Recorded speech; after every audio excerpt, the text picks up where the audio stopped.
pada hadir ya semuanya? Oke. Nah, kita mulai aja ya. Oke, pertama-tama, Assalamualaikum warahmatullahi wabarakatuh. Selamat pagi semuanya. Sebelum acara dimulai, saya ingin mengucapkan terima kasih pada teman-teman sekalian yang sudah menyempatkan waktunya untuk menghadiri Absolve Talk hari ini. Di mana hari ini kita akan membahas mengenai kemampuan memori atau memory skills. Saya, Nabila Eka, selaku host sekaligus moderator acara, akan berusaha membantu teman-teman hari ini dari awal hingga berakhirnya jalan acara. Semoga ilmu yang akan dibagikan hari ini bisa bermanfaat bagi teman-teman sekalian ya. Oke, sebelumnya kita mau perkenalan dulu mengenai Absolve. Mungkin bisa Mas Guntur bisa di project slide-nya. Oke. Nah, jadi Absolve ini adalah merupakan layanan konseling yang bergerak secara online. Oke, lanjut. Di mana teman-teman yang butuh bantuan psikologis di masa pandemi sekarang ini, di mana kita tuh dianjurkan untuk mengurangi kontak fisik, bisa mendaftarkan diri untuk melakukan konseling secara virtual. Selain itu, ya lanjut, next. Nah, selain itu teman-teman juga bisa membaca artikel-artikel mengenai kesehatan mental dan juga sharing-sharing pengalaman melalui website kami atau Instagram kami yaitu absolve.id. Oke, lanjut. Nah, untuk media sosialnya bisa dilihat di share screen di sini. Nah, oke. Nah, lalu sebelum kita mau bahas materi nih, akan ada pemutaran video singkat terlebih dahulu supaya teman-teman bisa mendapat gambaran mengenai topik yang akan dibahas setelah ini.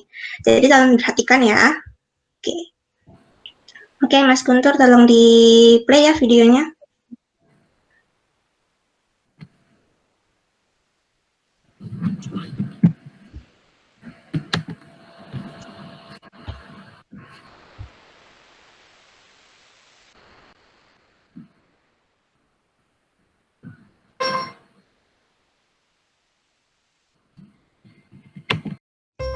Hai teman-teman, kami Alenia dan Nikita akan mempresentasikan materi memori dalam mata kuliah psikologi umum. Yang akan kita bahas adalah teori model memori, memori sensori, memori jangka pendek dan memori jangka panjang, serta mengingat dan melupa. Apakah kamu memiliki ingatan yang susah dilupakan, seperti ingatan tentang dia? Atau bisakah kamu mengingat makanan dan minuman yang kamu makan minggu lalu, serta baju yang kamu kenakan 2 minggu lalu? Mengapa hal tersebut bisa terjadi? Mari kita mencari tahu. 1850-an, peneliti Jerman bernama Hermann Ebbinghaus menulis kajian ilmiah tentang memori. Ia ingin melihat bagaimana seorang dapat merasakan sensasi indera, perasaan, dan ide-ide di alam sadar yang tidak dapat dilihat secara fisik namun dapat diingat lagi. Dari itu muncul 3 teori memori yang dikenal sampai saat ini. Pertama, teori dari William James memilah struktur memori menjadi 2, yaitu memori primer dan sekunder. Selanjutnya, menurut Vaughn and Norman, memori primer yang dilakukan secara berulang akan menjadi bagian dari memori sekunder dengan memegang informasi secara permanen untuk waktu yang sangat lama. Akhir tahun 1968, Richard Atkinson dan Richard Severin mengusulkan model alternatif yang mengonsep memori berdasarkan 3 bentuk simpanannya. Yang pertama, memori sensori, yang kedua, memori jangka pendek atau yang disebut James sebagai memori primer, yang ketiga, memori jangka panjang atau yang disebut James sebagai memori sekunder. Sensori adalah tempat penyimpanan awal informasi dari hasil stimulus yang ditangkap oleh panca indera, seperti suara oleh telinga dan bibir, gambar visual oleh mata, dan sentuhan dari kulit. Durasi penyimpanan berkisar antara 250 mD hingga 4 detik. Jangka pendek atau memori primer merupakan penyimpanan informasi sementara. Durasi penyimpanan umumnya 12 detik. Memori primer terjadi melalui proses kesadaran atas kejadian yang baru terjadi, seperti mengingat nomor telepon orang yang disuka.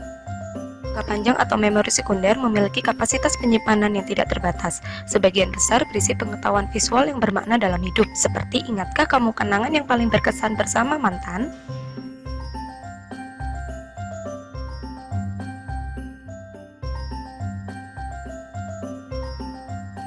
Pernahkah kamu bertemu orang di jalan dan merasa kenal, tapi lupa namanya ketika kamu mau menyapa?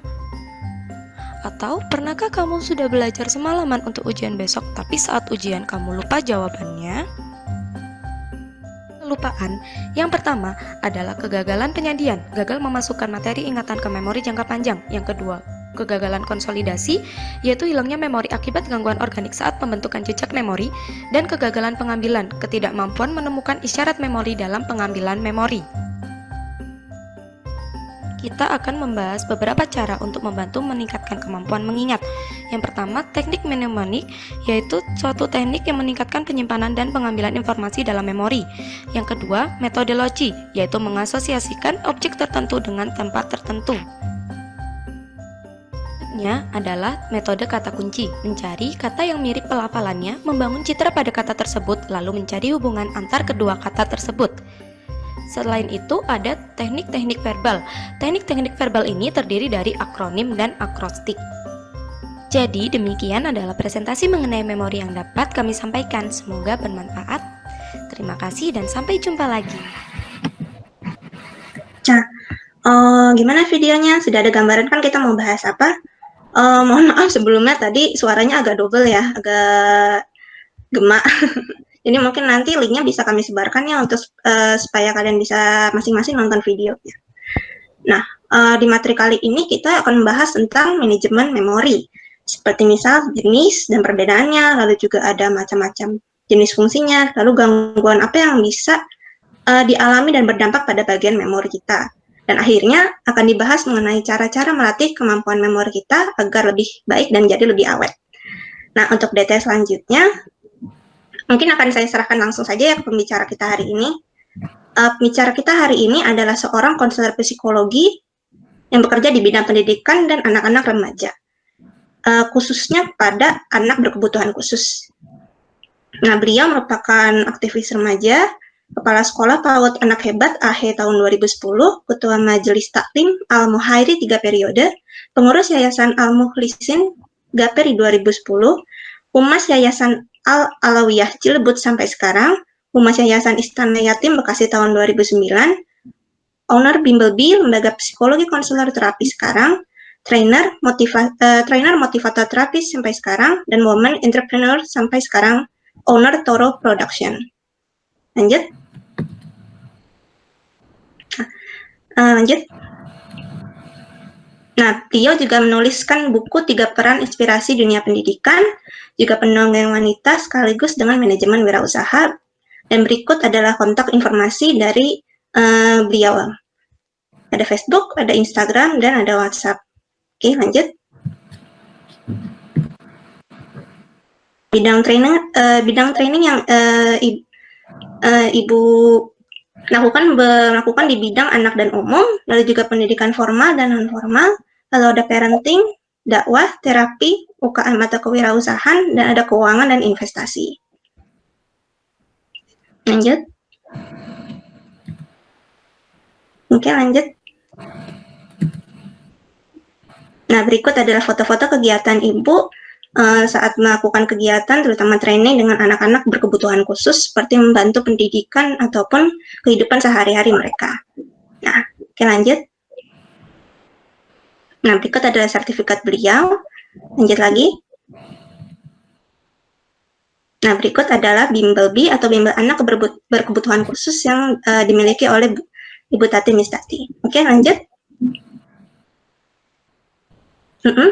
Yang berikut adalah Toro Production yang diproduksi oleh Bu Tati, berlokasi di Jalan Bogor, KM 37, dekat Gudang Lazada.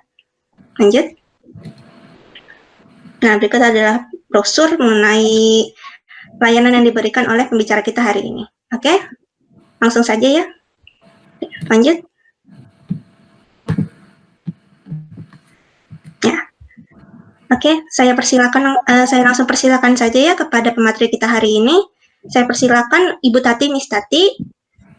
Silakan untuk memulai materinya. Silakan Ibu. Boleh di-unmute Bu, tolong. Salam semuanya ya. Assalamualaikum warahmatullahi wabarakatuh. Waalaikumsalam. Sehat, Di pagi Amin. ini semua segar, cukup tidurnya ya, cukup istirahatnya. Istirahatnya cukup ya, karena di saat pandemi ini semua banyak aktivitas di rumah, walaupun sebagian sudah mulai bisa beraktivitas, seperti saya juga sudah mulai berkunjung ke visit-visit ke sekolah.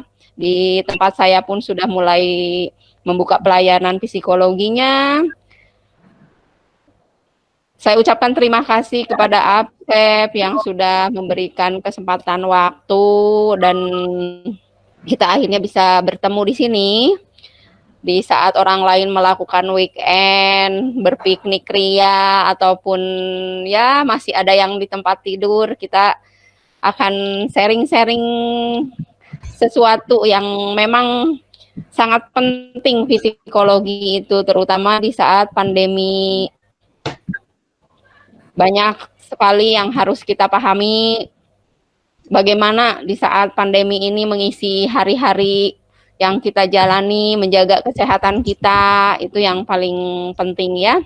Profil saya tadi sudah disampaikan, sudah bisa dilihat. Jadi sudah bisa mengenal saya walaupun sekarang masih jarak jauh ya. Oke lah, kita ini mulai dengan sekarang. Semuanya udah siap? Sudah bisa mendengar suara saya? Terdengar Ibu. Ya, terdengar ya. Ya. Kita langsung saja kepada ininya, layarnya tolong ditampilkan.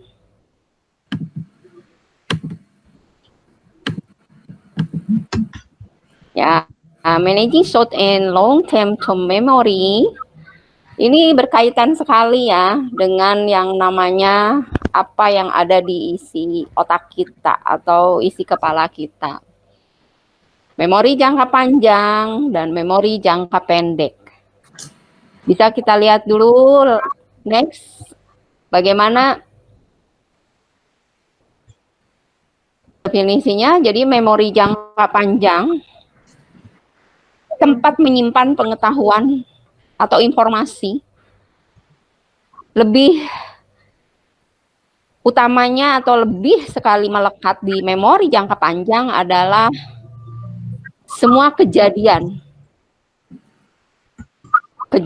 yang langsung itu secara sistematis atau secara instan itu akan masuk ke memori jangka panjang kita.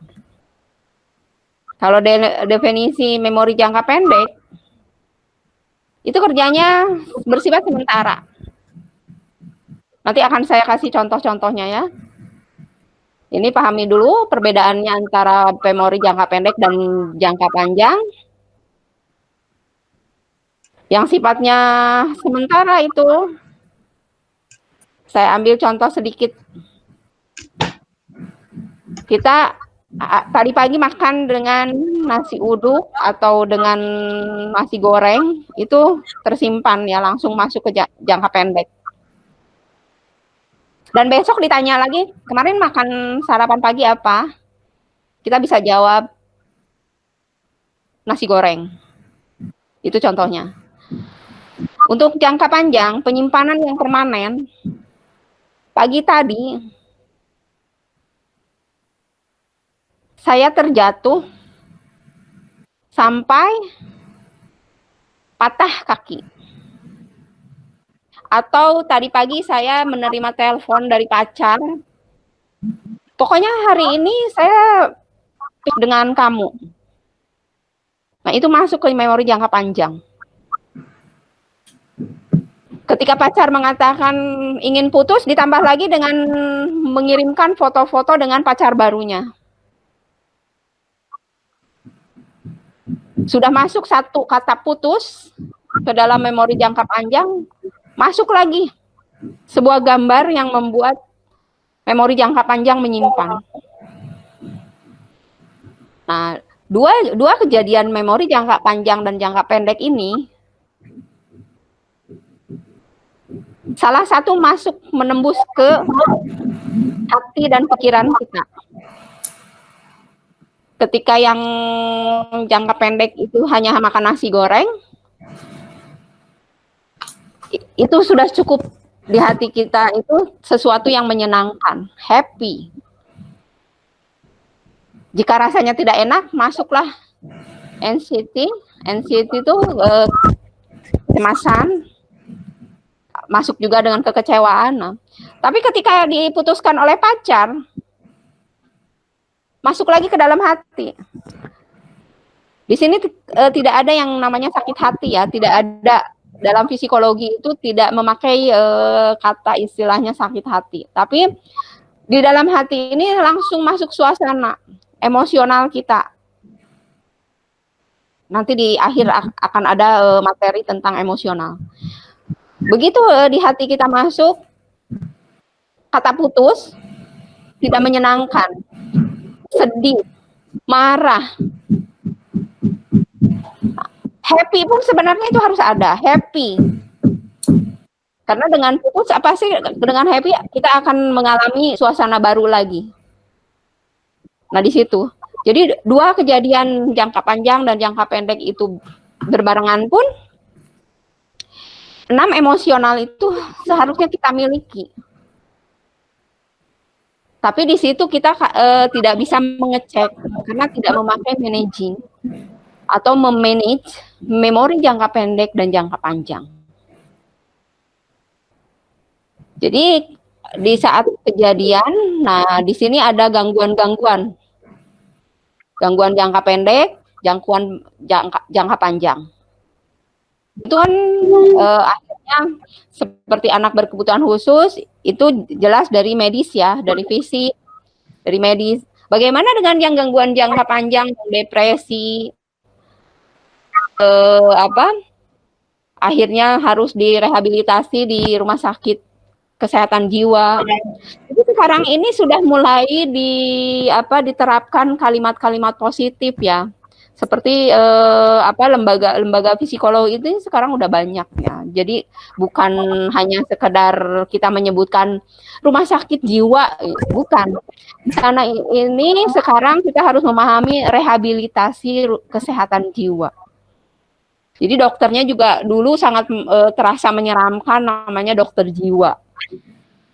Pasti orang gila yang berobat ke sana. Bukan seperti itu. Psikolog pun sama. Orang yang sudah gangguan kejiwaan pasti harus ke psikolog.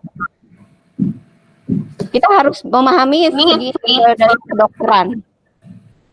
Bukan psikologi saja. Jadi kedokteran pun sama. Jika kita ingin melihat kesehatan kita, kesehatan fisik, kita harus check up. Kita harus melakukan cek kesehatan. Hanya manusia di dunia ini, terutama kita yang awam, lebih mementingkan ketika sakit berobat dibandingkan ketika sehat untuk check up. Nah, karena apa?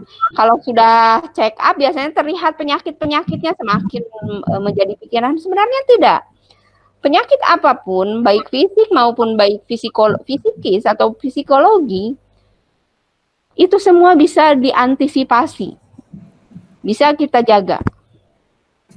Nah, ini beberapa gangguan memori jangka panjang itu memang ke depresi, stres itu banyak yang terjadi di dunia ini. Berbeda dengan gangguan memori jangka pendek. Kalau jangka pendek itu untuk menunjang ke akademik, ya, kemudian ke kemampuan kerja, lapangan, nah itu. Beda dengan memori jangka panjang yang memang harus check up.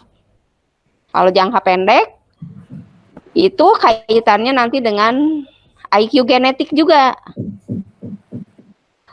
Ini gangguan-gangguan. Next selanjutnya.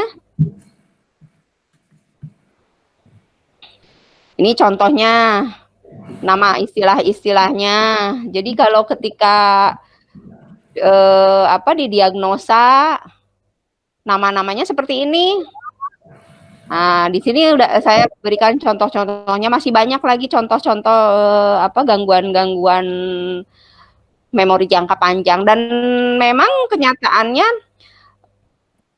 atau harus check up itu memang di memori jangka panjang, bukan jangka pendek.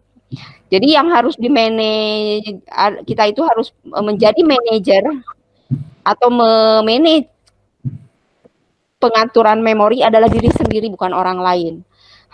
Hanya saja seperti saya sebagai konselor bisa membuatkan program memori. Nanti perkembangan selanjutnya bisa dilakukan secara mandiri, bisa dilakukan sendiri.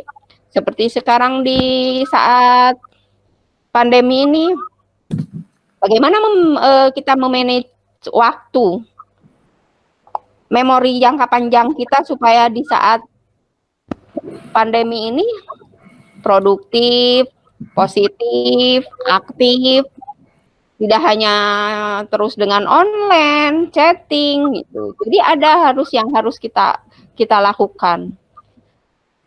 Memori jangka panjang ini, contoh memanagenya, kita harus lihat ukuran usia.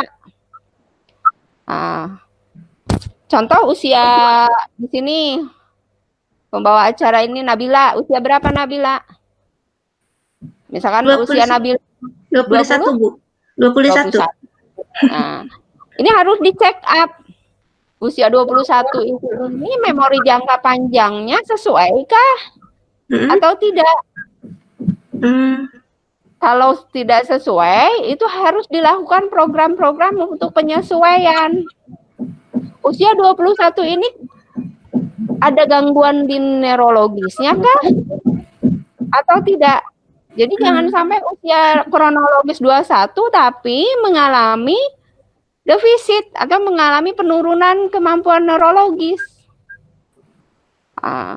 Karena kita dengan online ya, jadi untuk mengeceknya juga tidak bisa secepat kalau tatap muka. Jadi ada kuesioner yang harus diisi. Bagaimana saya bisa mengukur Nabila ini ada gangguan neurologis tidak? Nah, kalau ada, harus membuatkan program-program untuk memperkuat memori jangka panjang dan menghilangkan gangguan-gangguan di memori jangka panjang, terutama gangguan-gangguan trauma, gangguan-gangguan emosional, seperti itu. Jadi panjang memang dari materi ini meluas. Bukan hanya sekedar saya memberikan materi, tapi peserta di sini bisa langsung melakukan tes. Psikotesnya itu sudah ada, saya sampaikan di absep. Nanti di situ akan saya kirim kuesionernya, tinggal diisi saja. Nanti wawancara melalui video call juga bisa. Gitu. Jadi ini saya menyampaikan materinya dulu. Nah, semantik memori, procedural memory. Gitu. Nah, procedural ini banyak yang gangguannya ini dialami oleh pelajar, pekerjaan, orang-orang yang super sibuk juga. Nah, seperti saya ini memang semua gangguan memori jangka panjang ini harus benar-benar terus di check up terus secara kontinu. Next, selanjutnya.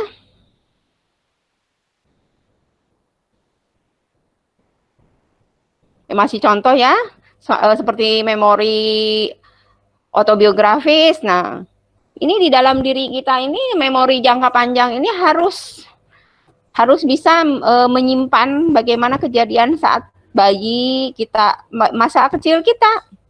Jadi atau biografis orang tua, teman dekat, pasangan. Nah, itu kaitannya. Agar ketika kita punya pasangan, jika kita memahami autobiografisnya, kita akan memahami pula perilakunya. Jadi ini sangat penting juga. Seperti dengan teman-teman.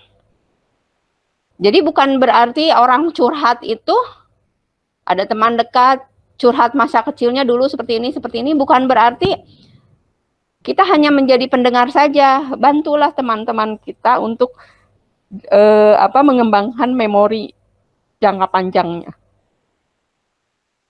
Kemudian memori sensoris. Nah, sensoris ini ingatan.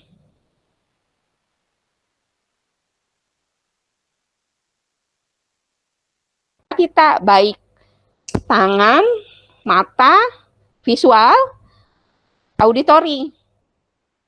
Kemudian vestibuler ya, rasa. Memori sensoris ini sangat banyak dimiliki gangguan oleh hampir semua manusia. Termasuk diri saya juga. Hanya presentasinya pasti berapa persennya, tingkatannya kecil tinggi.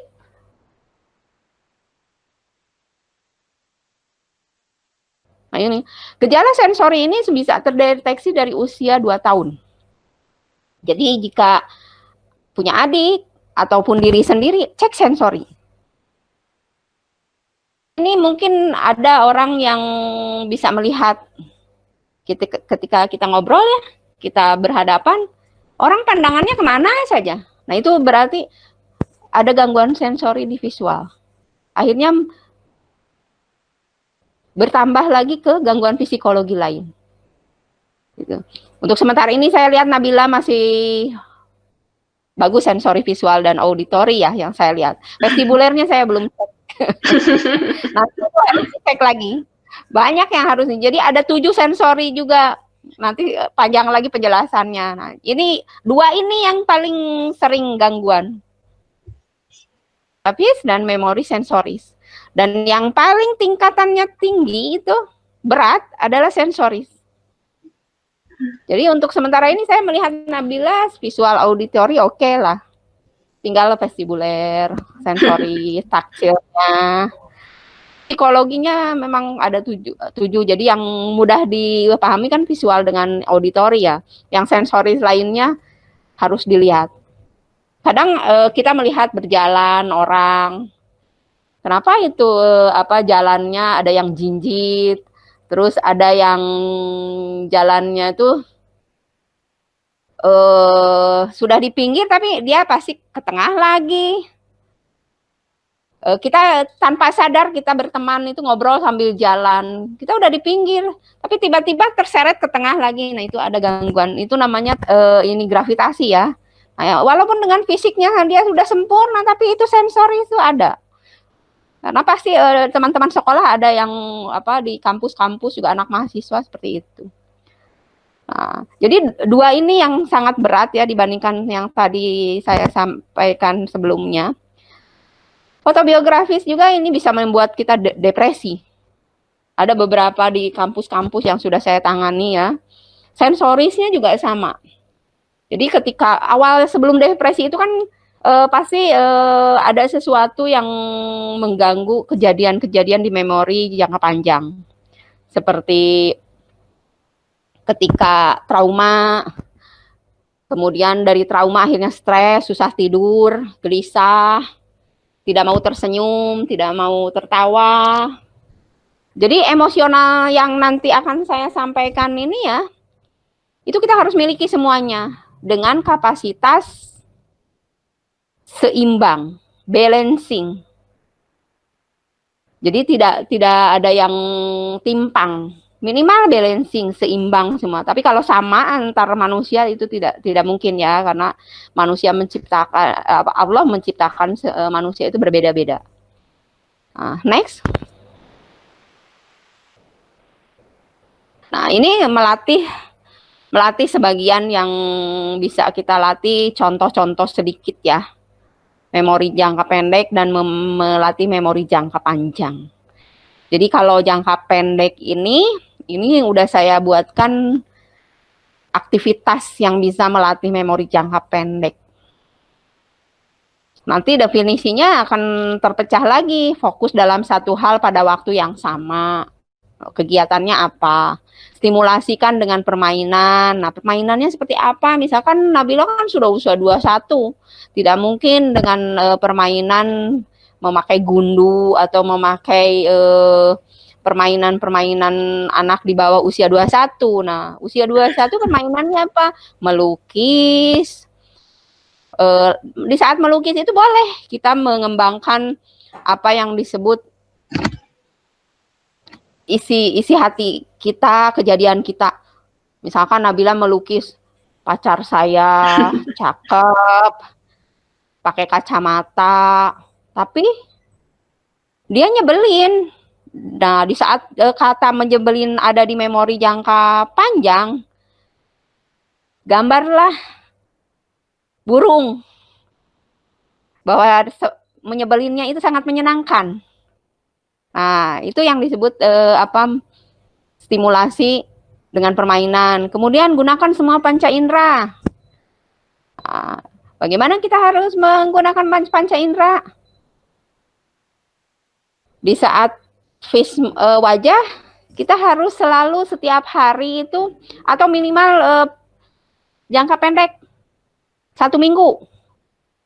Kita 1 minggu harus seperti ini.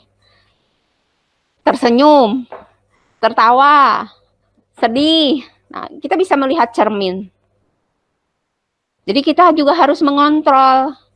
Bukan hanya bangun tidur, pegang HP, kemudian pergi ke kampus, terus mencatat semua tugas-tugas kampus, ngobrol dengan teman, tapi tidak memperhatikan psikologi diri sendiri. Di saat nanti ada sesuatu yang terjadi, disitulah stres pasti akan kena, depresi akan kena, itu. Kemudian ya, gerakan-gerakan yang membuat kita harus dengan teman berkumpul, membuat suasana-suasana baru gitu. Berkumpul juga tidak hanya berkumpul, tapi kita harus membuat sesuatu yang melatih psikologi dan memori kita. Kemudian memisahkan dan mengatur. Memisahkan teman bergaul, mana ini teman-teman yang rasanya menguras energi otak kita ya. Pasti kita berdebat. Bertemu dengan teman itu kita pasti saja ada perselisihan. Nah, itu dicatat. Jika tidak dicatat, hanya disimpan saja di memori, itu juga mengarah ke stres dan depresi. Kemudian mengatur aktivitas kita. Nah, itu semakin usia bertambah, mencatat gerakan anggota tubuh itu harus dilakukan. Karena kan dunia digital ini udah merusak sensori gravitasi kita. Mahasiswa jarang menulis sekarang ya. Kalau dulu sampai SMP yang banyak menulis tuh. Kalau SMA itu udah mulai berkurang. Kemudian makan yang baik supaya kita bisa mengontrol fisik kita, karena sehat fisik pasti psikologi juga akan bagus. Tidur dengan baik, tidur seperti apa? Jam tidur, lihat usia, contoh usia ibu 50 tahun. 50 tahun itu tidak boleh kurang dari 7 jam. Jadi ketika ibu sudah mendapatkan tidur 4 jam, masih kurang 3 jam, ibu harus mencari.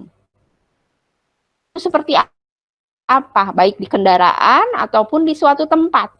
Nah, itu. Kemudian olahraga juga harus disesuaikan usia.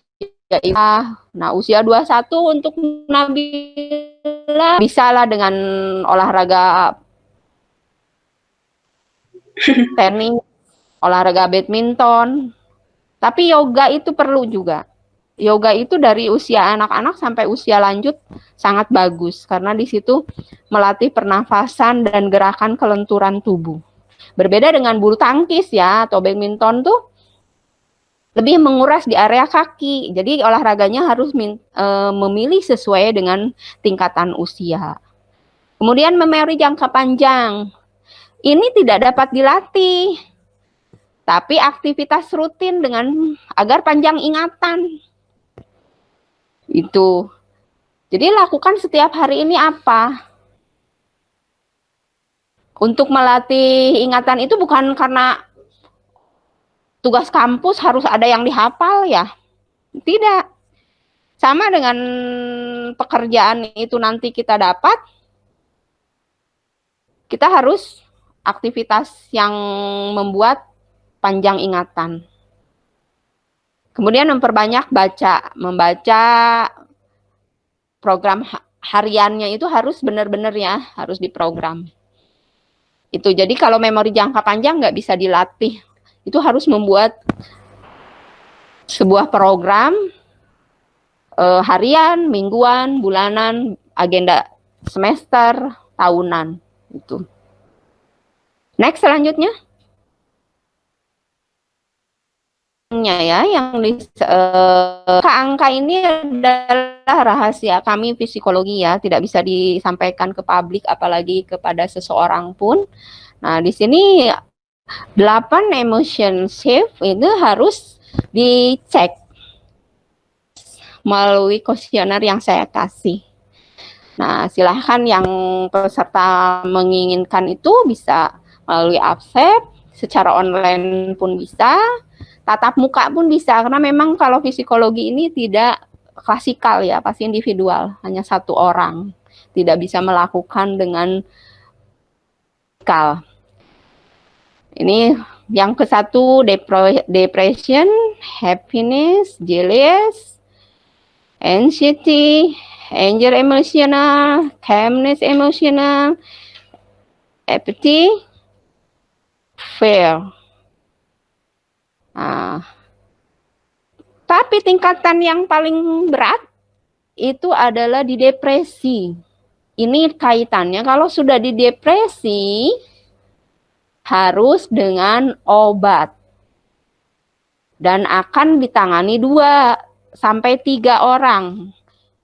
Dokter kesehatan jiwa, dokter dari medis lain, karena kalau sudah depresi akan ada cedera fisik seperti mau bunuh diri, melukai orang lain, membunuh, kemudian melukai diri sendiri, akhirnya luka, walaupun tidak dengan melukai secara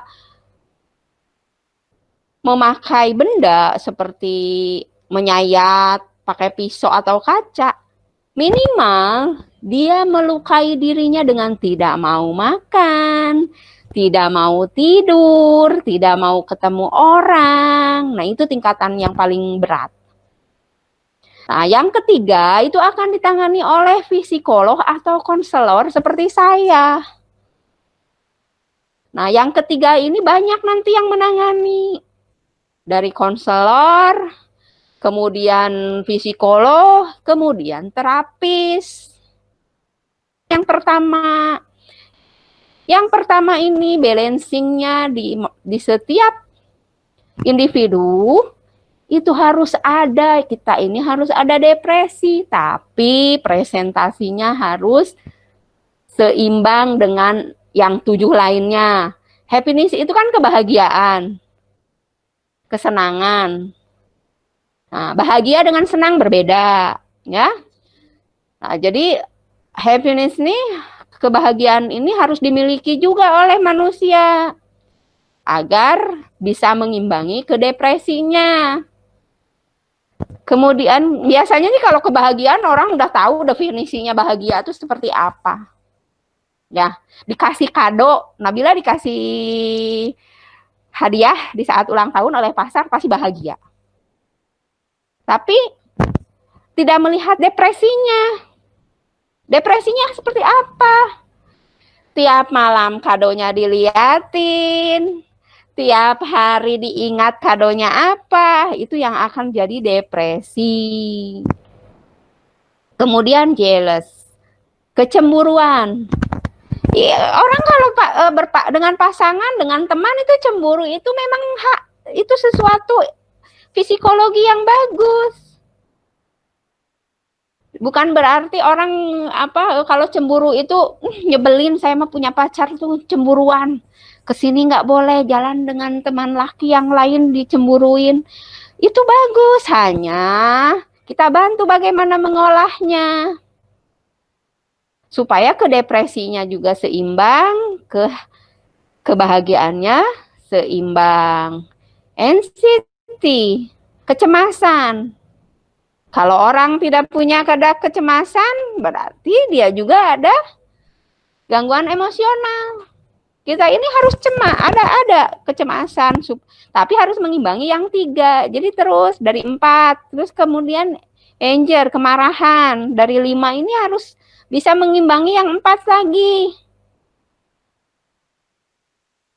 Ya.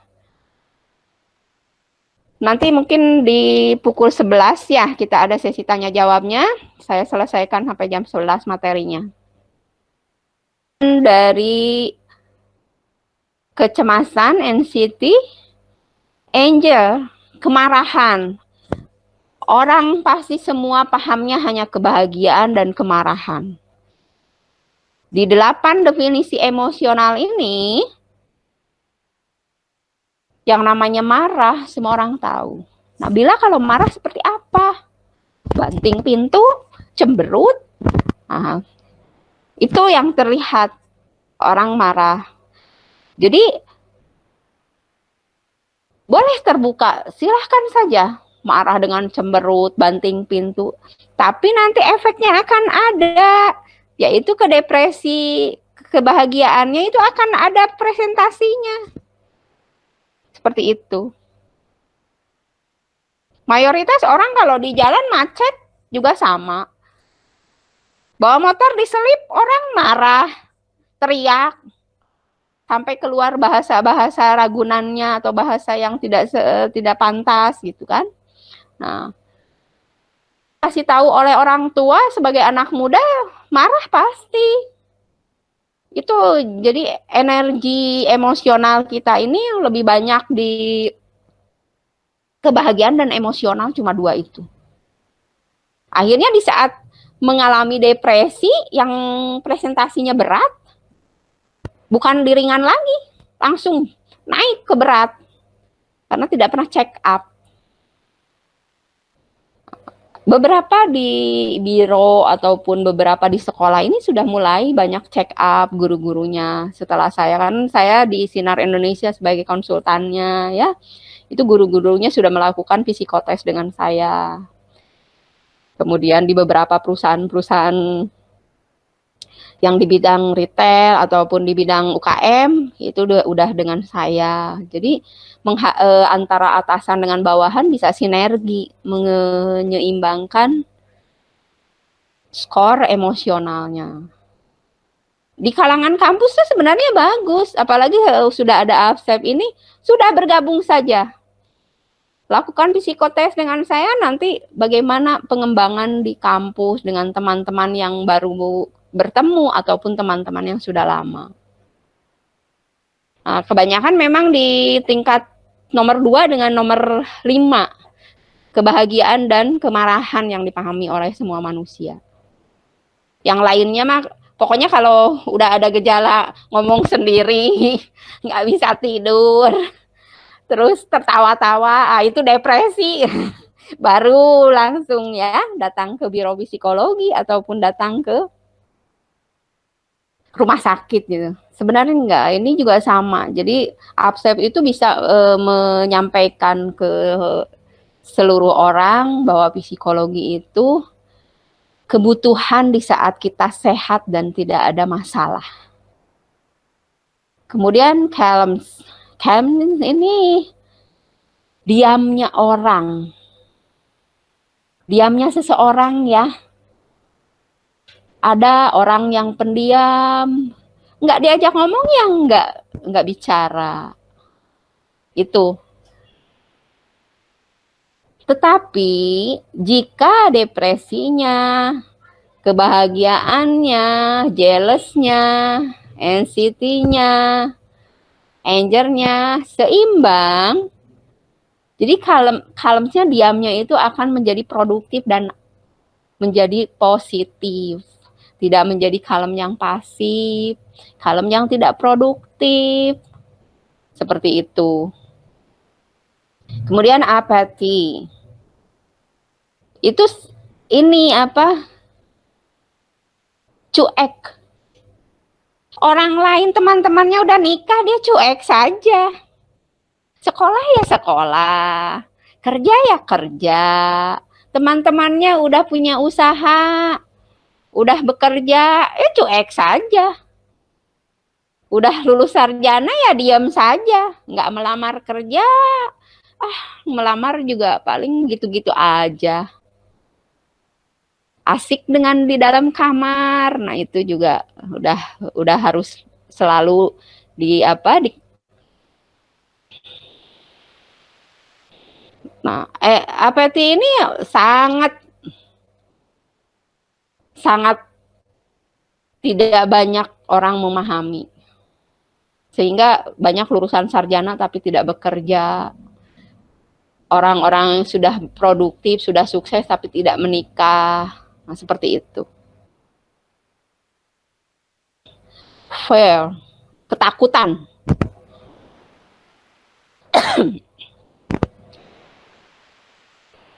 Ini yang poin ke-8.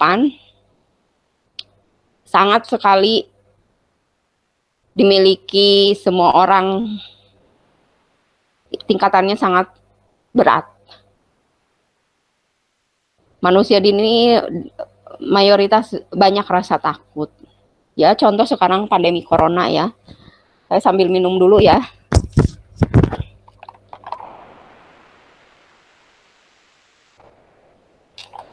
Di saat pandemi corona ini, rasa takut, tapi bukan berarti kita harus menghilangkan aktivitas. Rasa takut itu perlu ya. Takutnya terhadap sebuah virus itu banyak dengan cara waspada, antisipasi, menggunakan apa yang disampaikan oleh tenaga medis. Berbeda dengan rasa takut bukan berbentuk virus ya, rasa takut menikah, takut pacaran. Nah, itu rasa takut. Jadi ke-8 emosional ini presentasinya harus balancing, harus seimbang. Rasa takut ada supaya kita tidak kebablasan, ke arah yang negatif. Seperti itu. Nah, ini masih ada lagi, selesai ya? Sudah ininya sudah tidak ada? Ya. Nah, boleh dengan untuk tanya jawab. Oke. Bisa disampaikan.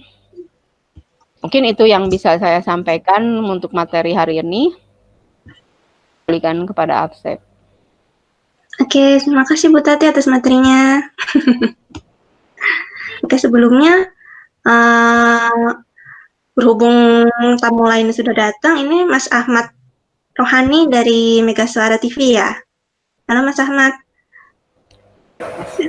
Ya, halo. Cek. Ya Mas. Assalamualaikum. Waalaikumsalam. Oke. Nah, oke lanjut.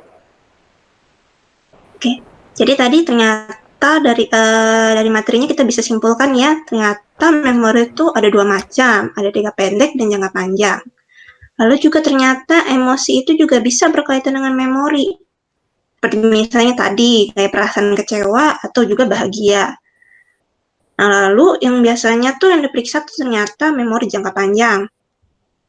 Dan kalau kita mau mengimprove memori kita sendiri tuh ternyata harus dilakukan oleh diri sendiri, nggak bisa oleh orang lain, tapi juga bisa dibantu dengan program rancangan psikolog. Nah, kemampuan memori juga ada standar per umurnya. Ya, misalnya saya tadi disebutkan 21 tahun, ada kategorinya sendiri, seperti kematangan neurologinya atau kematangan emosinya. Tapi juga ternyata gangguan memori itu bisa ada kaitannya dengan depresi, bahkan bisa sampai kecenderungan melukai diri sendiri. Dan dihasilkan oleh trauma dan stres. Nah, yang seperti ini ya mau nggak mau kita harus butuh bantuan obat dan juga tenaga kesehatan. Nah, baiklah. Selanjutnya mungkin ada tambahan materi kah dari Mas Ahmad atau Bu Tati lagi? Ada sepatah kata? Oke, Silakan Mas. baik. Oke, terima kasih buat hostnya atas waktunya. Saya ucapkan terima kasih atas kesempatan siang hari ini. Sebetulnya saya sangat tertarik sekali nih perbincangan ini dengan konselor kita, dengan Bunda Tati Mistati SPSI. Ini jujur ketika dengan tema tentang memori ya. Memori ini ada memori jangka pendek, memori jangka panjang. Saya sendiri tadi menuju ke kediaman ini untuk melakukan upself ini. Saya udah pernah mungkin 3 kali dengan yang sekarang, tapi ada penyakit yang menurut saya di kepala saya ini tidak hafal gitu. Bahkan saya tadi sempat muter-muter dan nyasar ini. Ini kelemahan dari otak kiri saya. Yang ingin saya tanyakan nih sama konselor kita, bagaimana mengatasi hal tersebut?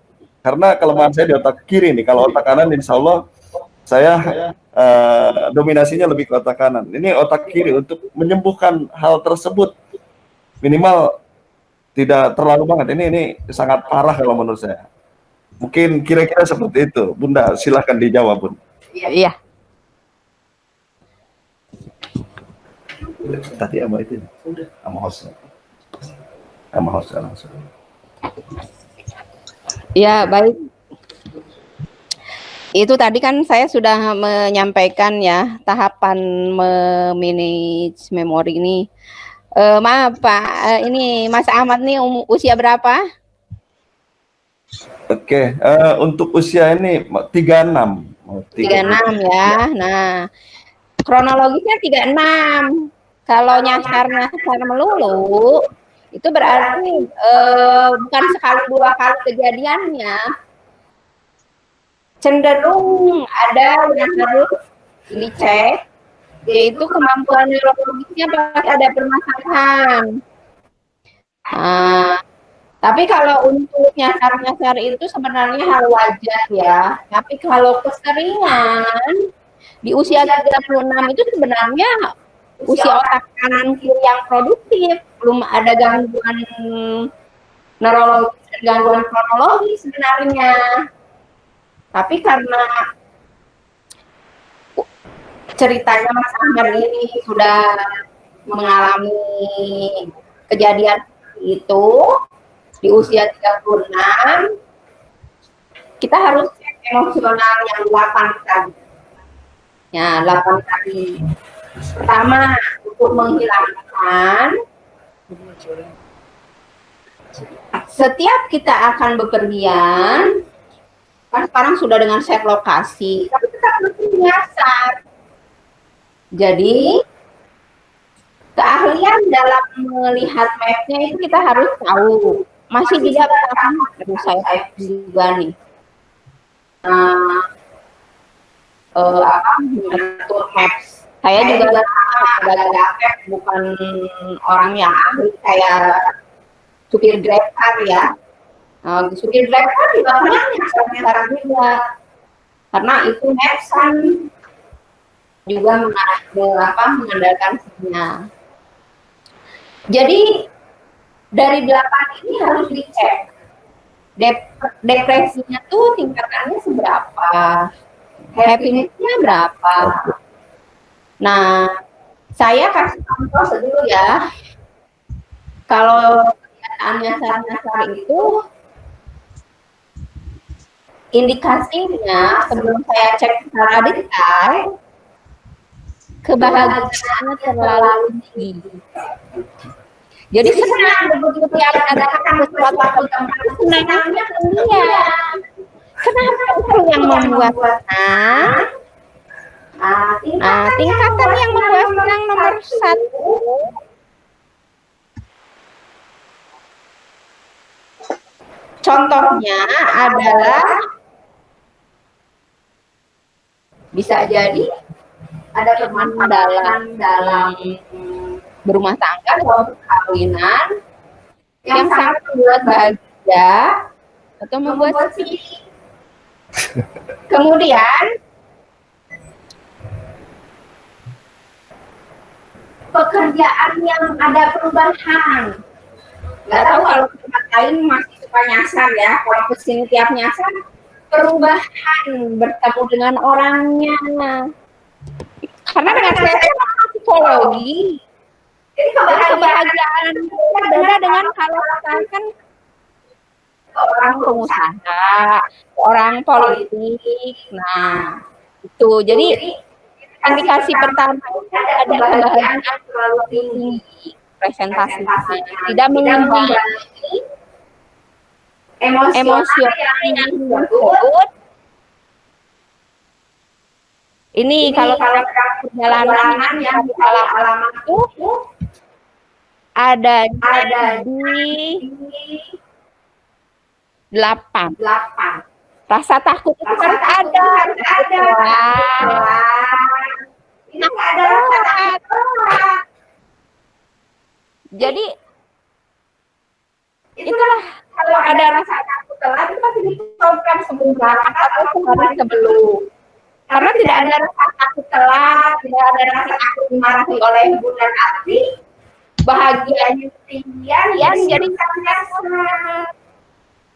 Ya itu, tapi kan untuk lebih detailnya lagi supaya bisa menghilangkan itu harus arah khusus. Nanti saya kasih free tanpa pembayaran, saya kasih sosial supaya bisa menikmati pekerjaan yang sekarang. Kalau secara kronologis usia 36 itu produktif, aktif, positif, dan belum ada yang namanya pelupa ini tuh nggak ada. Kalau 50 tahun ke atas, ya, nah itu indikasinya ada di 2 poin. Jadi rasa takut dengan senangnya ini lebih tinggi rasa senang. Jadi rasa senangnya harus diturunkan sedikit, rasa takutnya naikkan sedikit. Iya, bagaimana caranya diri kita juga yang harus membuat cara. Nah, contohnya ya seperti itu. Pulang dari saya foto. Titik mana yang bisa diingat? Klik material Bojong Makmur, jepret. Kerjaan, ada polsek Bojong Gede, jepret.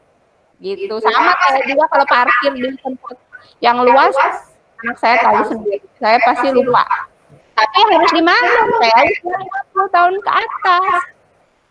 Berbeda dengan anak-anak yang di usia di bawah 40, potensi pelupa atau kecerdasannya itu masih bagus. Apalagi ini di anak-anak muda, kalau masih ada lupa-lupa atau daya ingatnya menurun, itu harus dicek bahaya. Ya.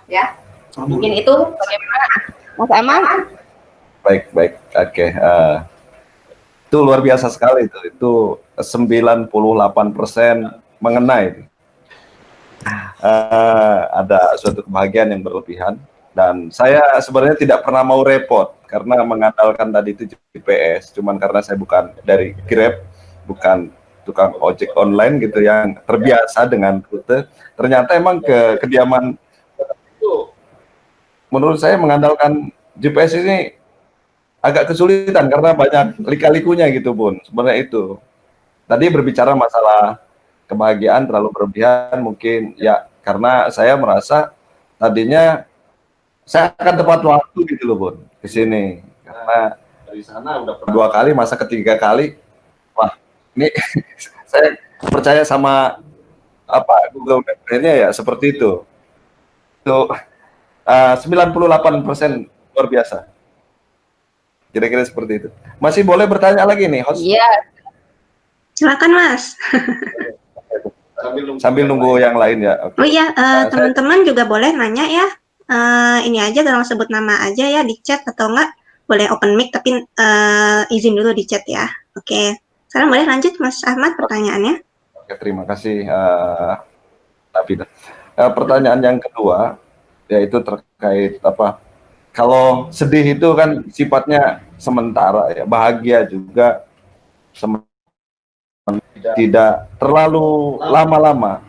Nah, sebenarnya hal yang permanen yang harus kita bangun dalam memori kita agar kita tidak terlalu duka nih, tidak terlalu sedih, tidak terlalu nelangsa dalam hidup ini, agar kita move on atau kembali lagi dengan semangat, dengan ingatan-ingatan yang lebih positif tentunya. Kira-kira seperti itu, Bunda. Nih minta dijelaskan lagi nih, bagaimana untuk membangun hal yang positif, ingatan-ingatan tersebut, agar yang negatif-negatif itu udah deh, lupakan saja gitu. Kira-kira seperti itu, Bun.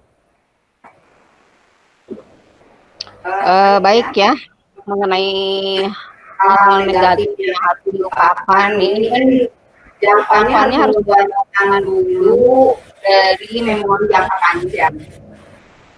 Karena hal-hal cenderung simpan di memori jangka panjang. Kalimat negatif seperti apa contohnya? Ya, merasa menyesal misalnya terhadap suatu kejadian dan itu teringat, misalkan kita putus dengan pacar, biasanya kan orang agak susah move on nih, seperti itu. Biasanya dengan hal yang seperti itu, apakah itu emang membawa dampak yang positif atau negatif? Kalau emang itu negatif untuk dirinya, dia kan harusnya dilupakan segera gitu kan, kita harus bangkit. Contohnya seperti itu. Ya, kalau untuk seperti itu ya, ini contoh yang disampaikan Mas Ahmad.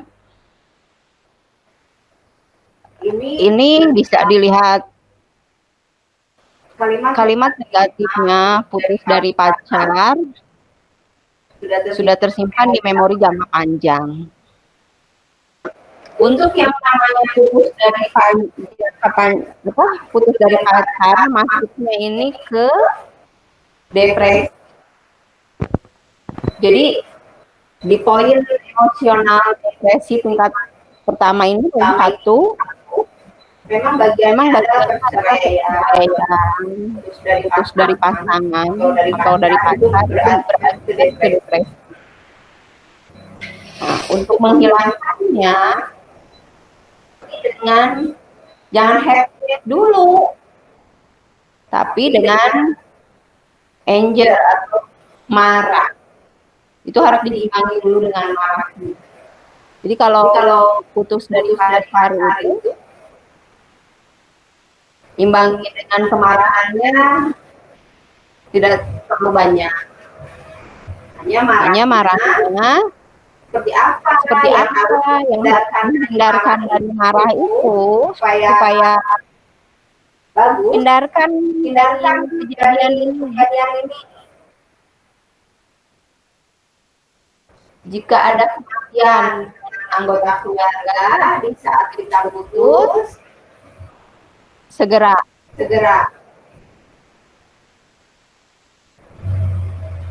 untuk pergi dulu, jangan dulu ada kematian. Jadi kalau bersyukuran, akhirnya depresi makin tinggi, kemarahannya makin tinggi. Jadi di dua itu, kalau tidak ada kejadian berkurang kematian seseorang, jadi kemarahan memunculkannya itu di kesulitan keuangan. Jadi harus dicek juga ketika kita putus ini apakah itu kekurangan keuangan atau tidak. Jadi kejadian itu tidak boleh berbarengan yang membuat kemarahannya berat juga. Itu ya. Kemudian untuk kebahagiaannya, hindarkan membuat kebahagiaan terlalu tinggi. Misalkan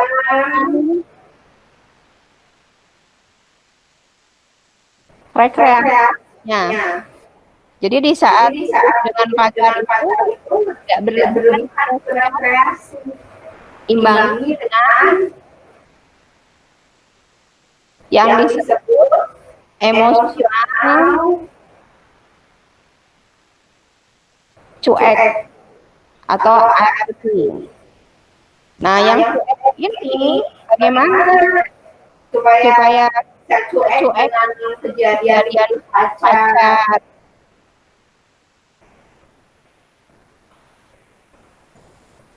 Bentar, saya lihat ya. Selalu menjadi teman yang memang sangat dekat dengan kita atau keluarga dengan dekat dengan kita. Biasanya kan kalau anak pada orang tuanya, kepada salah satu dengan ibunya, itu kita harus pendekatan untuk supaya bisa cuek dengan kejadian itu. Itu contohnya. Tapi presentasinya ya memang kita harus mengisi kuesioner saya supaya tidak terlihat seberapa besar akibat putus dari pacar itu mengalami depresi tingkat berat atau kemarahan tingkat berat. Itu perlu juga. Jadi pacar materi yang saya kasih ini yang 8 poin itu dicek depresinya. Biasanya itu yang 3, depresi, kebahagiaan, kemudian cuek ini harus distabilkan 3 ini. Iya. Yang utama itu yang 3 poin. Jadi ketika ini depresinya dicek, kemarahannya dicek, kemudian cueknya dicek. Jadi kalau 3 poin ini presentasinya cueknya harus dinaikkan. Nah, itu sekarang contohnya sekali psikologi itu mendetail ya, adalah psikologinya. Jadi di usia Nabila misalnya 21 mengalami putus pacar. Cek. Nanti semua bisa diisi sendiri, misalkan ini mau ngecek sendiri ya psikologi kita, mau membuat bedanya skillnya sendiri. Umur 21 ini saya bisa olahraga, saya bisa menggambar apa. Nah, ketika pemahamannya tinggi, di saat diputuskan, oh kita mampunya di menggambar. Kita buat di area ini gambar. Jadi ambil HVS bisa gambar. Nah, emosional digambar. Gitu. Nah, yang negatifnya dicatat. Apa saja yang membuat kita putus itu negatifnya. Apa karena saya terlalu ngatur pasangan. Nah, jadi diganti dengan yang positifnya. Sangat-sangat penting kalau dalam urusan putus cinta itu. Tapi intinya dari keseluruhan emosional harus paling tinggi emosional kita di saat putus dengan pasangan atau pacar. Cueknya harus ditingkatkan gitu. Jadi kalau di saat putus dengan pacar ya tingkat emosional yang paling tinggi yang harus kita naikkan adalah cuek. Tapi kalau untuk pekerjaan bahaya itu kalau cueknya terlalu tinggi. Sekolah cueknya terlalu tinggi bahaya. Tapi kalau untuk putus pacar atau perkawinan, perceraian, naikkan tingkat emosional cueknya. Diimbangi dengan depresinya supaya stabil, kemarahannya stabil. Jadi kebanyakan secara umum kan kalau putus pacar happy nyari tempat rekreasi itu salah. Itu kan naik ke depresi juga. Jadi harus cueknya yang kita. Ya, ada yang kurang. Apa yang saya jelaskan? Ya, yang kurang tinggal saya mengisi kuesioner aja untuk melihat hal tersebut. Nanti dibantu. Kalau sudah ngisi kuesioner itu nanti bisa memanage sendiri. Bagaimana memanage emosional diri sendiri itu seperti apa? Ya. Silakan lanjut. Masih ada kurang lebih setengah jam. Oke, iya. mungkin untuk sementara itu dulu host, mungkin bisa dilempar kepada yang lain dulu. Ya, oke, Terima kasih. Mas Ahmad, terima kasih. Ini Bu, di chat udah ada 3 orang nih yang mau bertanya. Mungkin saya bacakan saja ya satu-satu, Ibu menjawab. Atau mau dikumpulkan semuanya sekaligus dijawab? Saya bisa melihat di tulisan aja ya, Mm-mm. di jelas. Di sini kan Iya, saya baca chatnya. silakan. Nah, yang pertama dulu ya dari Iza Nursaina ya. Iya, Bu. Saya mau bertanya Bu, seberapa besar sih faktor stres dalam mempengaruhi memori? Jadi stres ini adalah gejala psikologi yang merusak memori jangka pendek dan jangka panjang dan scoring interaction for emosional. Jadi emosional yang 8 ini langsung rusak jika kita stres. Hanya saja stres ini bisa kita kelola dengan baik, dengan positif ya. Karena orang yang tidak pernah stres juga akan merusak 8 emosional. Tapi kalau yang tidak pernah stres lebih cenderung ke poin 2 dan poin 7. Jadi orangnya bahagia terus dan ini orang yang tidak punya stres ya. Jadi orangnya bahagia terus dan cuek terus. Nah, itu dia orang yang memang tidak punya stres. Nah, tapi itu pun akan merusak 8 emosional itu. Scoring interaction-nya ini yang akan rusak.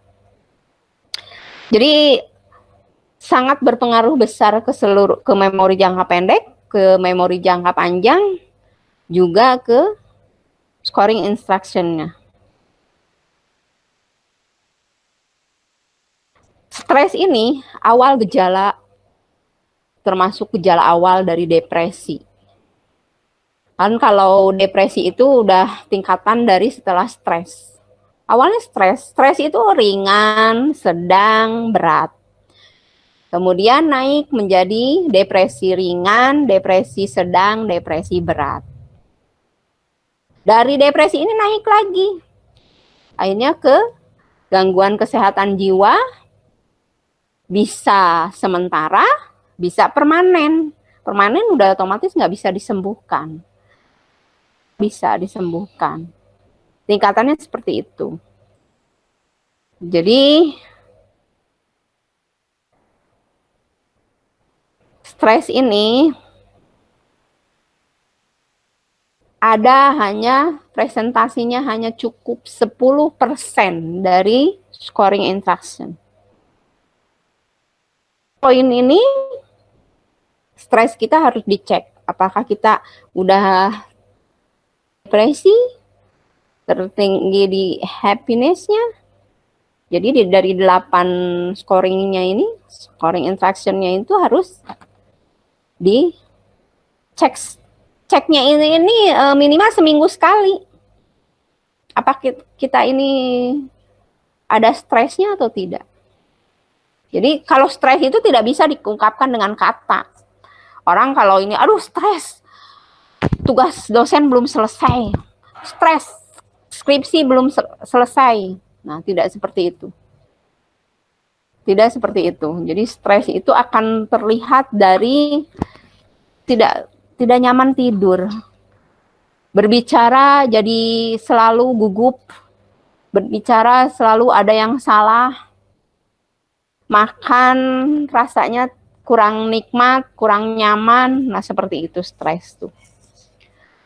Nanti tingkatannya dari ringan akhir sedang, dari sedang ke berat. Setelah stres 3 tahap itu akhirnya tidak turun juga, naik lagi menjadi depresi. Jadi faktor stres ini untuk scoring instruction-nya ini cukup dengan 10% saja. 10% seperti apa? Jadi kita stres itu ketika ada pekerjaan yang belum selesai, stres kita itu satu. Di saat tidak bisa tidur, munculnya stres tidak bisa tidur, segera lakukan pengganti kurangnya tidur. Jadi kalau usia seperti Nabila 21, Mas Ahmad 36 itu minimal tidur 8 jam. 21 minimal tidur 10 jam. Tapi bukan berarti 10 jam itu kan mayoritas minimal tidur 10 jam. Saya Nabila usia 21 minimal tidur 10 jam kata Bu Tati. Tidur 10 jam tanpa bangun-bangun, bukan itu. Jadi kalau udah 3 jam bisa tidur, nah cari tambahan 7 jam, tidur lagi 4 jam. Jadi harus seperti itu. Dengan catatan tidurnya tidur yang benar-benar istirahat. Tidurnya dibalas-balas tambahannya, tapi isi memori kita penuh dengan segala hal yang tidak membuat istirahat. Nah, itu yang akhirnya stres awal. Jadi sangat-sangat besar stres itu. Stres itu tingkatan pertama tahapan ke gangguan kesehatan jiwa. Jadi tahapan pertamanya stres, ringan, sedang, berat. Kemudian tahapan kedua depresi ringan, sedang, berat. Setelah itu baru ke gangguan kesehatan jiwa yang tahapannya yang pertama sementara, yang kedua permanen. Kalau sudah permanen mentok, sudah diobati dengan bantuan dokter kesehatan jiwa atau rehabilitasi. Nah, kalau yang mampu ya pasti dengan rehabilitasi dirawat. Karena pasti akan merusak lingkungan orang lain dan berbahaya. Nah, itu penjelasan saya ya tentang stres. Lanjut dengan pertanyaan berikutnya atau bagaimana, akan ada tanggapan?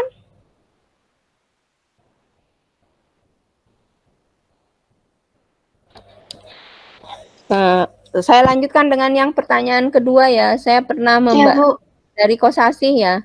Ya, saya pernah membaca entah artikel di mana satu kenangan buruk akan menggantikan 5 kenangan baik. Sekali itu sangat mengganggu karena akan menimbulkan frustasi. Menimbulkan terus isu. Pertanyaannya bagaimana kita melatih diri kita sendiri untuk mengantisipasi hal tersebut dari segi psikologi.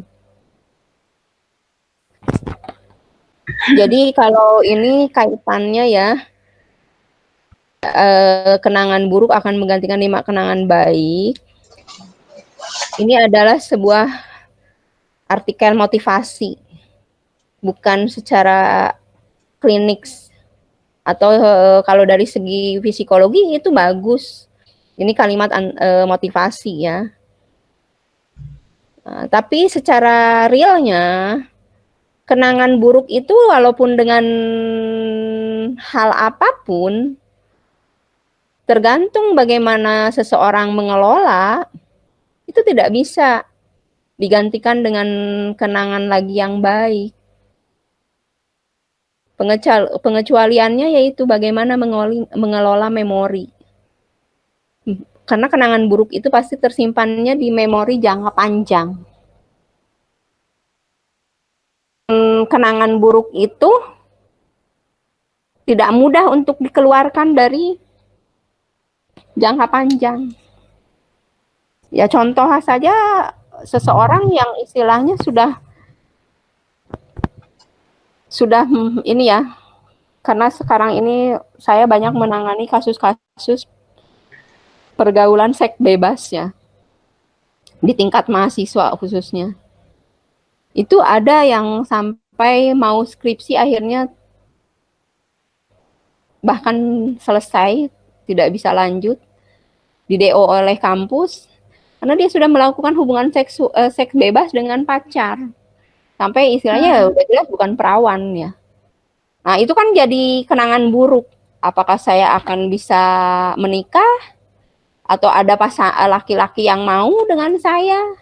Nah, itu. Tapi kalau pertanyaannya ini ada artikel, ini adalah kalimat motivasi. Secara psikologis bagus. Kita boleh harus melihat kalimat-kalimat motivasi yang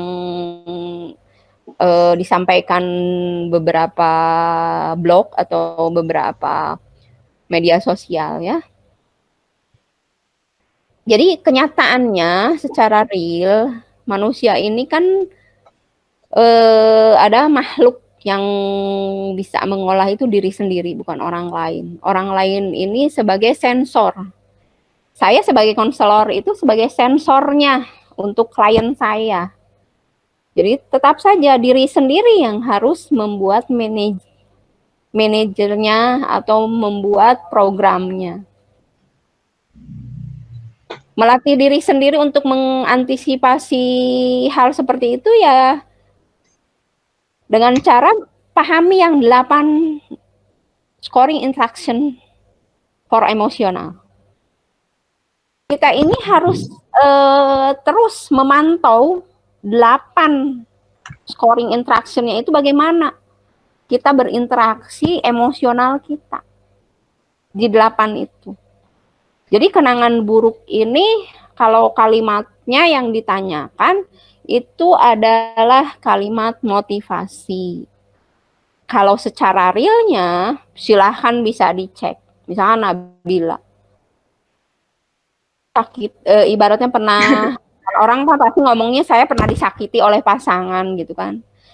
Tapi kenyataannya bukan seperti itu kalimatnya. Saya pernah diputuskan oleh pacar. Tidak ada gara-garanya, tidak ada masalahnya, tapi diputuskan. Karena Nabila ini tidak pernah mengecek scoring interaction emosionalnya,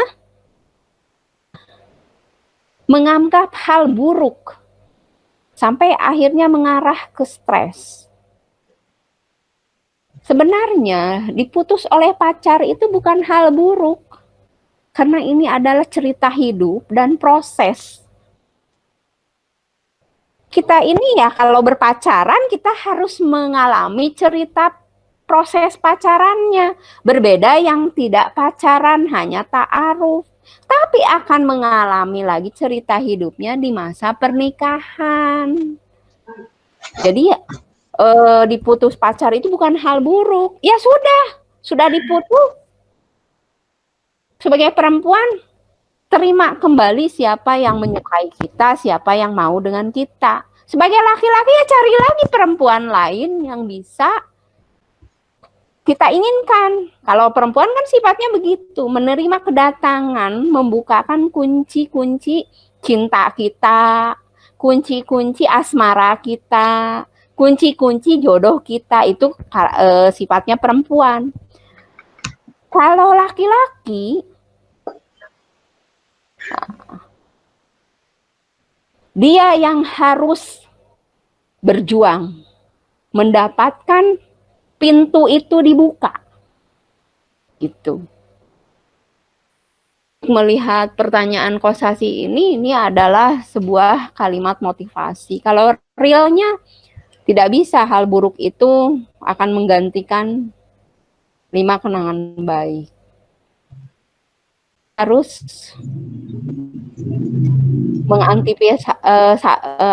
mengantisipasi stres, kontrol scoring interaction ini. Terus dengan saya, bagaimana cara mengontrol 8 emosionalnya ini. Nah itu ya, next saya lanjut ya dengan Ya Bu, dari Charlie Kim Bu. Berikutnya ya. Selamat siang Bu, saya mau bertanya cara mengetes kemampuan sensoris bagaimana ya Bu? Nah. Ini Charlie umur berapa ya? Tidak disebutkan. Bisa dengan komunikasi kalau Charlie.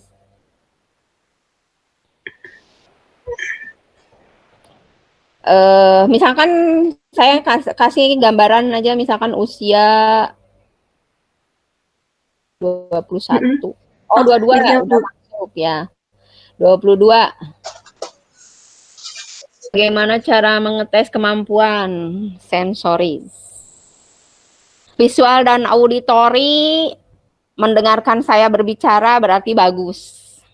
Visual, ya auditori. Kemudian nanti Nabila bisa memberikan pertanyaan-pertanyaan kepada Cherly terkait apa yang saya sampaikan. Sesuai dengan nggak dengan materi jawabannya Cherly. Nah, itu contoh kemampuan sensoris. Itu dari dua ya, sensori, auditori, dan visual. Kalau usia 22 ini harus ditaktil dan gravitasinya, vestibulernya. Nah, yang 2 pasti lolos lah, sensorinya bagus. Tapi yang 3 ini, kan ada 7 ya sensori ini. Jadi saya juga di Malaysia itu, tolong Mas Aga ambil buku sensori ini. Jadi saya ini di Malaysia ini membuat buku dengan teman-teman psikologi. Nah itu ya. Ini saya membuat buku, tapi belum saya cetak ulang untuk di Indonesia ya, karena ini pakai bahasa Melayu, bahasa Malaysia. Di sini ada tentang sensori ya, multisensori. Jadi beberapa siswa saya juga ada terapi multisensori. Nah, jadi kalau visual auditory untuk dua-dua ini bagus ya, tapi nanti dicek lah oleh Nabila. Pandangan mata, kontak matanya bagus nggak, Cherly, itu dalam berbicara dengan lawan bicara. Nah, seperti itu. Kemudian untuk auditorinya, apa yang tadi saya sampaikan sesuai nggak dengan pertanyaan dari Nabila? Nah, seperti itu. Kemudian untuk taktil, rasa, usia 22 ini perempuan kan jenis kelaminnya perempuan ya. Nah, ya. Untuk taktilnya sentuhan usia 22 perempuan itu satu, dia harus peka dengan siapa saja. Jadi berbicara juga harus memikirkan rasa teman kita ini dengan bicara saya ini, dia akan terjaga tidak perasaannya. Orang tua kita dengan bicara kita ini tidak akan tersinggung, tidak. Nah, seperti itu. Usia 22 ini udah harus banyak memberikan kasih sayang, cinta. Untuk perempuan itu, kalau usia 22, sensori sentuhan atau taktil, kemudian gustatorinya, rasanya itu tidak ada, wah ini harus dicek. Karena usia 22 itu sudah tidak butuh untuk diberikan cinta, tapi dia harus memberikan cinta. Usia 22 ini udah masuk dewasa. 21 ke atas sampai usia 40 itu udah dewasa. Ya. Jadi usia 22 ini kalau misalkan mama kurang perhatian itu udah bukan lagi saatnya. Usia 2, jadi bukan mama memberikan cinta, tapi kita. Jadi ke pasangan juga usia 21, 22 itu harus banyak memberikan cinta. Ke lawan jenis itu udah harus masuk memberikan kasih sayang dan cinta. Jadi seorang perempuan kepada teman lawan jenis itu harus sesuatu interaksi, berbicara, perhatian itu sama seperti ke pasangannya, ke pacarnya. Jadi jangan karena ke pacar kita perhatiannya berlebihannya itu disamakan dengan ke teman biasa.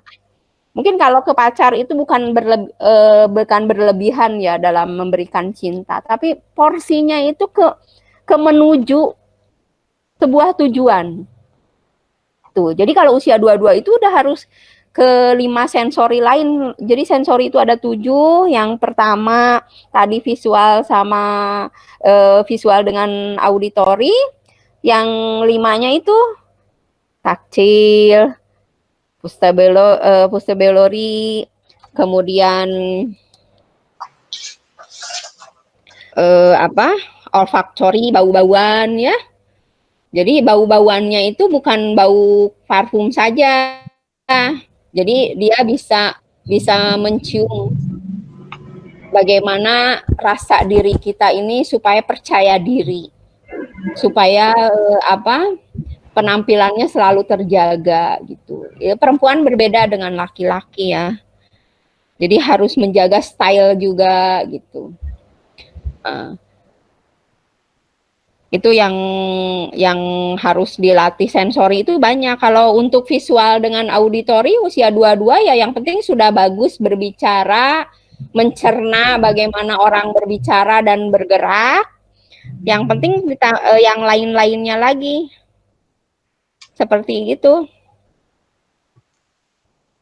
Rasa.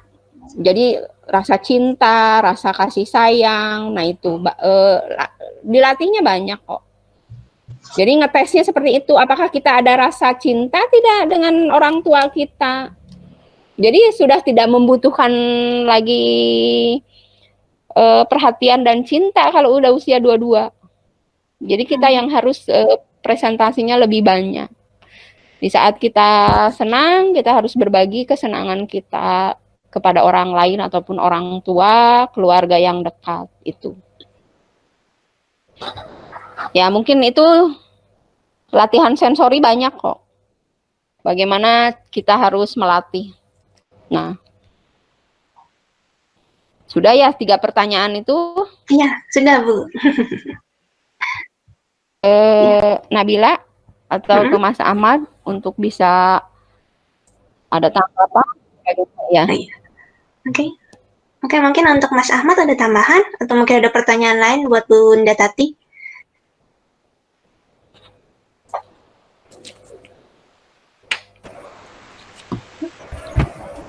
Oke, baik, luar biasa pokoknya hari ini nih. Saya sangat serius mendengarkan dan menyimak ini sebenarnya Nabila. Jadi pembelajaran ini sangat penting sekali sih bagi saya, luar biasa ya, tentang memori. Ya kalau saya menyikapi, saya tambahkan bahwa emang dari suatu memori yang kira-kira emang yang positif ya buat kita itu harus benar-benar emang ditingkatkan lagi, di-upgrade lagi ya. Tapi kalau misalkan hal tersebut membawa dampak, harus dinaikkan tingkat happy-nya. Kalau kata Bunda Tati seperti itu. Kalau dari Nabila sendiri ya mungkin ada yang mau ditambahkan ini. Kalau saya ini masih terbawa fokus sebenarnya pembelajaran ini. luar biasa. Silakan. Oke, kalau mungkin dari saya sendiri ya, ternyata wah juga ya soal memori ini ya. Ternyata ada juga hal-hal yang sebelumnya saya kurang ketahui, kayak seperti misalnya kaitannya memori dengan emosi, ternyata juga pengaruh. Dan bahwa ternyata memori itu sendiri juga depresi gitu loh, bahkan bisa sampai ke teknik klinis dan butuh bantuan psikologis. Seperti tadi ya. Bu, sebenarnya saya juga ada pertanyaan nih. Boleh nggak Bu? Boleh. Nih, jadi saya tuh punya kenalan ya. Dia tuh gimana ya sebutannya? Mungkin waktu masa kecil tuh dia punya trauma ya Bu. Ya. Nah dia tuh mengalami trauma tuh saat berumur kurang lebih 8 tahun ya, masih anak-anak ya. Dan akibat trauma itu dia tuh punya kesulitan Bu mengingat memori di bawah umur 8 tahun itu. Jadi dia tuh kayak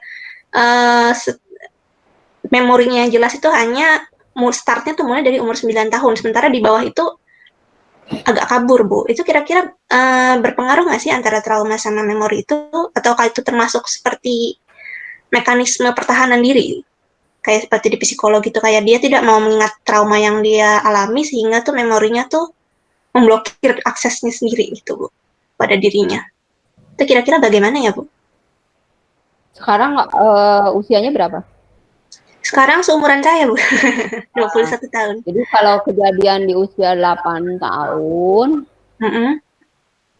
itu sebenarnya sudah bukan masuk kategori trauma lagi ya. Jadi intinya memori yang dibangun untuk usia yang sekarang ini harus dibuat yang baru. Nah, buat aja yang baru supaya memori untuk mengingat juga lebih bagus. Buat yang baru. Programnya harus dibuat baik ke secara real tulis ataupun hanya kita melakukan aktivitas biasa. Tapi memang memori baru harus dibuatkan program tertulis. Nggak bisa biasanya aktivitas nggak bisa semua harus secara tertulis. Gitu. Jadi kalau untuk kejadian 88 tahun sekarang sudah usia 20 tahun ke atas, 20 tahun lebih ya.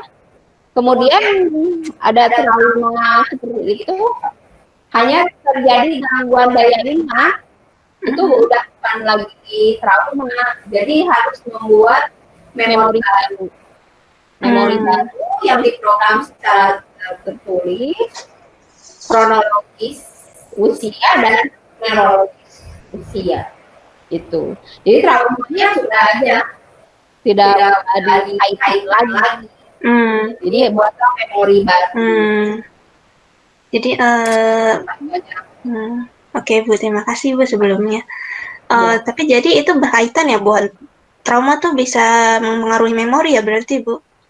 Berpengaruh, hanya saja kalau udah usia kronologisnya, aktivitasnya bagus kan udah pasti udah kuliah ya. Itu berarti tidak berpengaruh banyak. Jadi itu hanya sesuatu yang diucapkan terus-terusan dalam hidupnya. Jadi saya merasa punya kelemahan. Padahal sebenarnya kalau usianya sudah 20 tahun, ada kejadian yang membuat trauma, tapi kan masih bisa aktivitas komunikasi bagus, artinya traumanya tidak berpengaruh besar. Oke, Bu. Nah, yang sekarang harus dengan memori baru. Programnya nggak bisa berjalan begitu saja, harus dengan tertulis. Contohnya ada saya juga dibuatkan program harian, program bulan sampai 6 bulan sekali atau tahunan.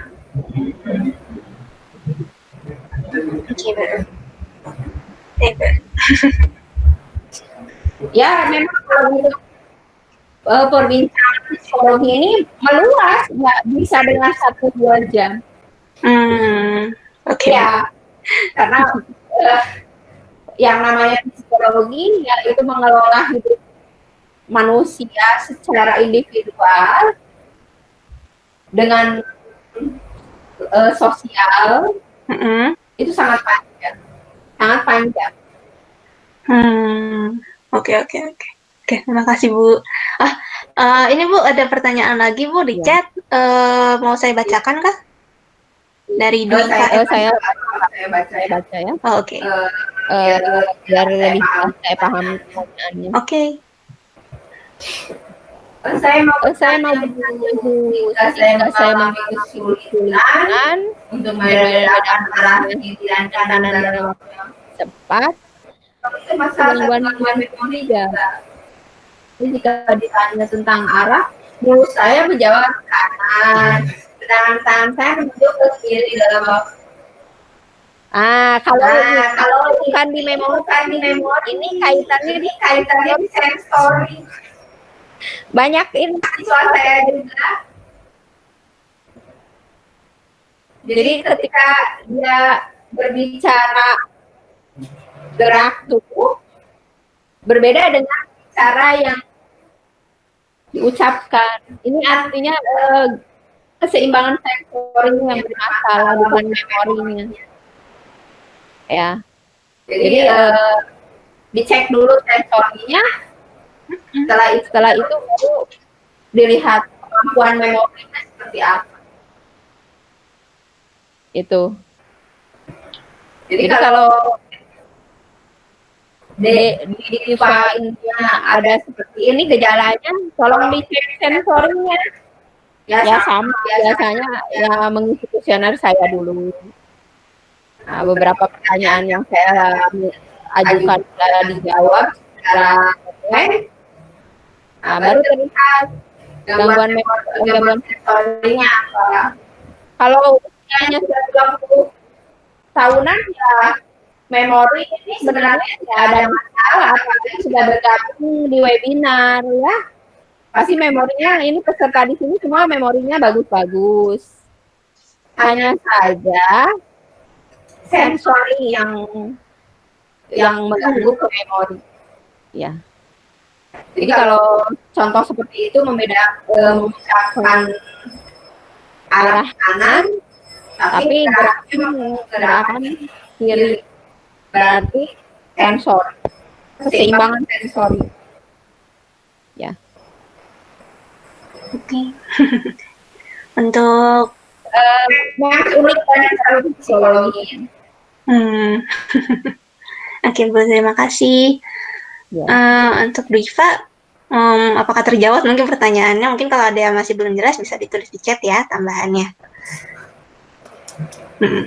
Kalau misalnya belum, kalau misalnya sudah terjawab jelas, setelah ini kita ada sesi foto-foto dulu, Bu. Ya. Jadi untuk peserta mungkin bisa dinyalakan kameranya ya. Ya, untuk Mas Ahmad juga boleh. Udah ya. Oke.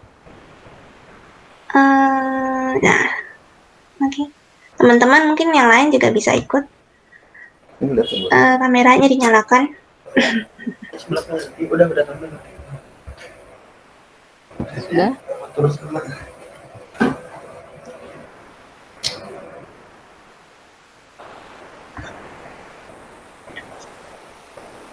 foto dulu ya.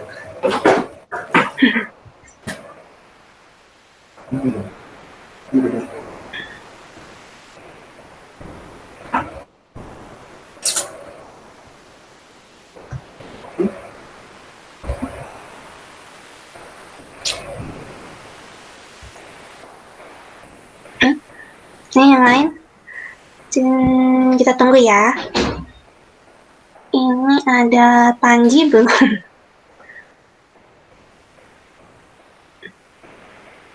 Yang kasih. Terus ini ada Mbak Cherly, Alvin Grinaldi, Kintara, Dara, dan Rian. Mungkin bisa dinyalain kameranya. Bentar aja kok, nggak lama. Ini Iza juga, tolong dinyalain ya.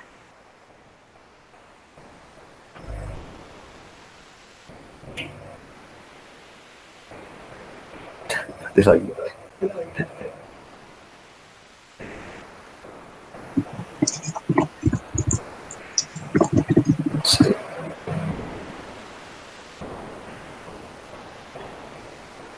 Mantap.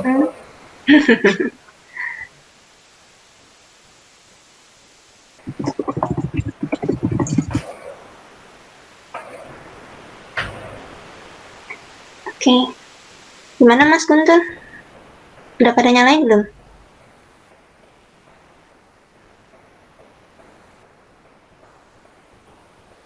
Jadi saya nggak kelihatan soalnya. Oke.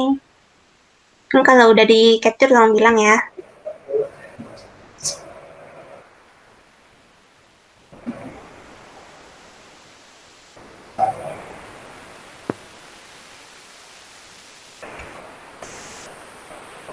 Oke. Udah di capture. Oke, terima kasih semuanya yang udah nyalain kamera ya. Sekarang boleh di off lagi kameranya yang mau. Nah, oke. Sejauh ini belum ada pertanyaan lagi ya. Oleh karena itu mungkin bisa kita tutup aja ya acaranya, berhubung udah mau jam 12 juga. Nah, untuk dari Bunda Tati sama Mas Ahmad sendiri ada kata-kata penutup kah? Atau ada lagi yang mau ditambahin? Tahan. Halo. Oke, baik. Bagi saya untuk hari ini, saya ingin mengucapkan terima kasih. Ini yang menjadikan terutama tentang memori. Jadi suatu ingatan, belajar mengingat sesuatu hal yang kira-kira sangat penting bagi hidup kita, dan yang kedua bagaimana cepat untuk melupakan hal-hal yang tidak produktif, yang tidak menguntungkan untuk kita. Di pada kesempatan siang hari ini dengan Bunda Tati tentunya selaku konselor kita dan teman-teman yang berada di sini, ini luar biasa dan sangat sangat berharga sekali dan suatu kehormatan bagi diri saya. Kira-kira cuman itu saja karena apa ya, kata Bunda Tati juga, kalau kita selalu apa, ini tidak akan ada habisnya kalau kita emang gali seperti ini tentang psikologi. Mungkin itu saja bagi saya. Terima kasih untuk tempatnya dan waktunya dan ilmunya, terutama buat Bunda Tati selaku konselor dan buat hostnya juga. Itu saya Ahmad Rohan dari Gaswara. Terima kasih. Assalamualaikum warahmatullahi wabarakatuh. Waalaikumsalam warahmatullahi wabarakatuh. Oke, terima kasih Mas Ahmad. Kalau dari Bu Tati sendiri adakah penambahan? Enggak. Enggak. Oke. Kalau begitu kita sudah sampai di penghujung acara ya. Nah, mungkin sekarang terakhir mungkin sekali lagi saya mengucapkan terima kasih sebanyak-banyaknya kepada teman-teman yang udah menyempatkan waktu dan waktunya masing-masing, terutama di hari Sabtu pagi ini untuk datang ke acara Absofta kali ini. Nah, semoga ilmu yang didapat hari ini bermanfaat dan semoga kita bisa bertemu di kegiatan selanjutnya. Wabillahi wa taufiq wa hidayah. Wassalamualaikum warahmatullahi wabarakatuh.